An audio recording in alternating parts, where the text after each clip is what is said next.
izuba riri kuba cyane we. Ariko bro, uzi n'ikindi, ubanza rero n'ubuzuba risigaye riva wasanga ari cya kivejuru gituma riva. Akuzi kari ibyo nabone izuba ricuruza ariko karitonde twizamuke.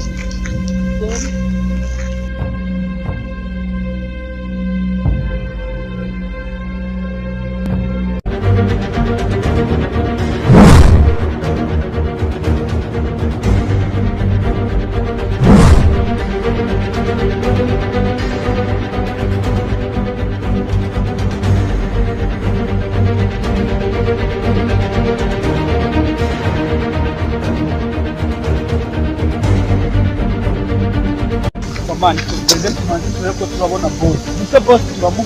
Man, yo kuba ko turamu.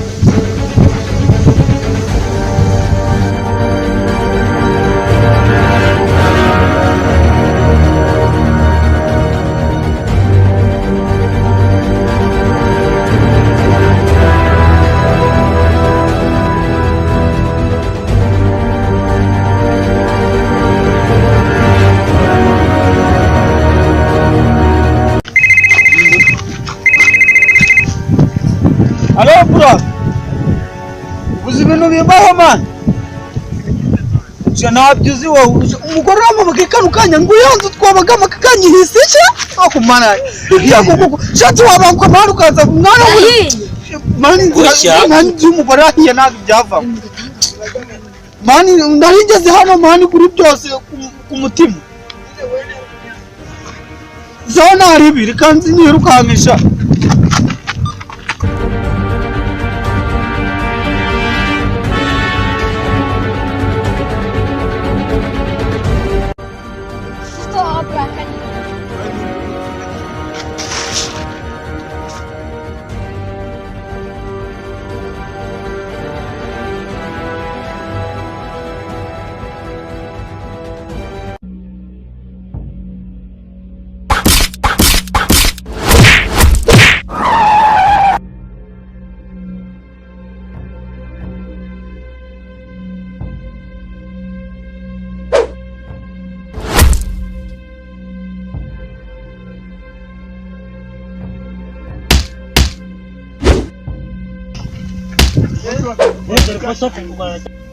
Uriya nawe bosi wanyu?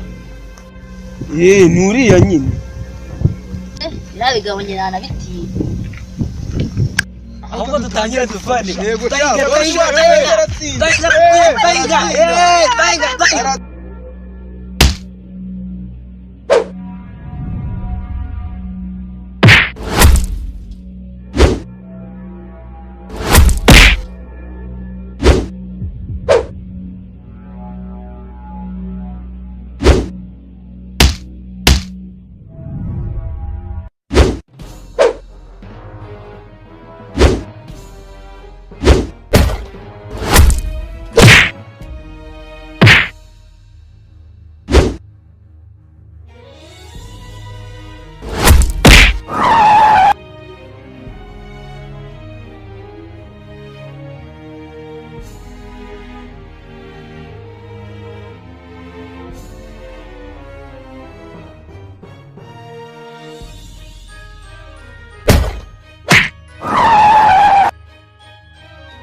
kirongeye kiracitse.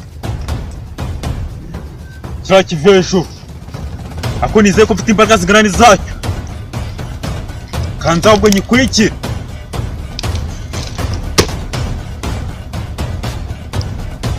Ko nagiye so.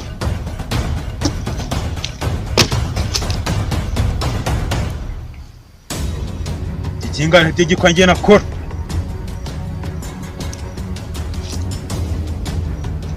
Kanza nyikurikire. Sinzi ubundi amenya kiri hehe.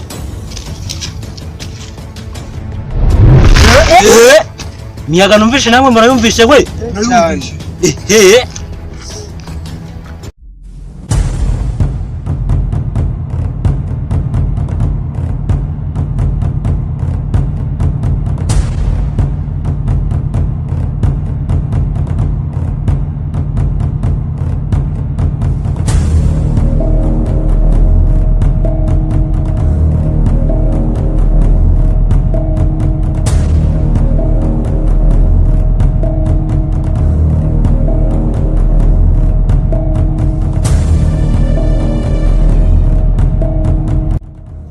Sawa. Ajya gukora amafaranga sha. Cyane byoroshye ugase. Harakazi mwambo neza. Koroshe zahubu. Ndimo. Ahubwo tugenda. Ahubwo si turagenda ubu ndako kazi naka. Ako kazi ko kazi nako gushaka ikivejuru. Ikivejuru. Nese kumva ngibivejura mu isanzure tugiye kujya mu isanzure. Ngiye kujya mu cyogajuru wegiye. Ceceka. Cyamanu kinaha. Inaha. Tugende nani? Gaho se nanga. Amafaranga ni miliyoni 10. Miliyoni 10 zose. Tugenda aho. Tugende kwa kazi.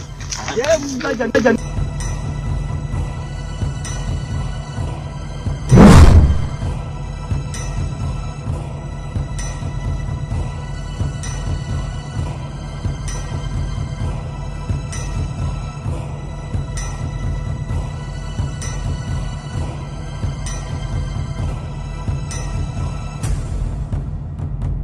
Agasozi nako kari kansizemo imvune. Ubu ko ngiye ku rusengero ndagerayo ryari.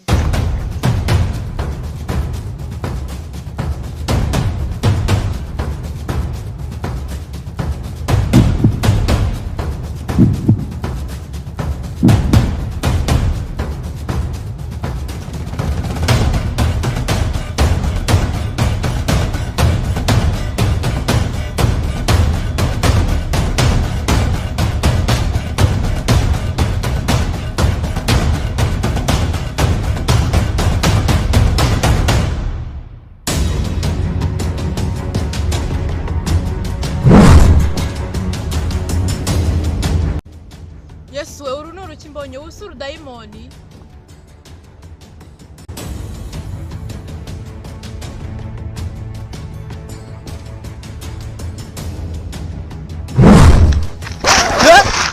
Cyo kintu kigiye urasi ikivejuru.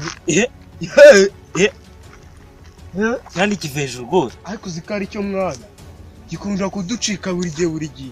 Gikunda kuba cyambaye agashati k'umutuku kameze nka kuri. Tugikurikira. Ha, ikintu kibura mumyotsi sha. Ariko urabizi bize kugikurikira. Ntari bitukeye. Turakibona ariko. Ntari.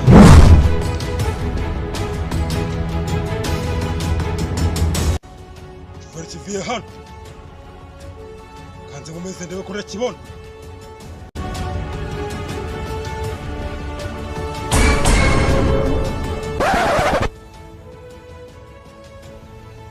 Urungugo tuzehera. Ni boss wangu. Nese ko mbonye yigenda nka cya kivejuru. Data boss, nabonye giterura n'umukobwa kiramwirukankana. Mutero. Cyanyuze he? Abonye gica hariya gucya.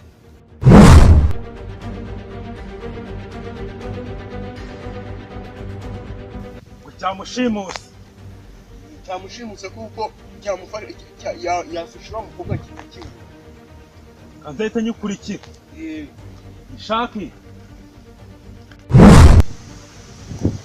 Aka kanya Uzagiye.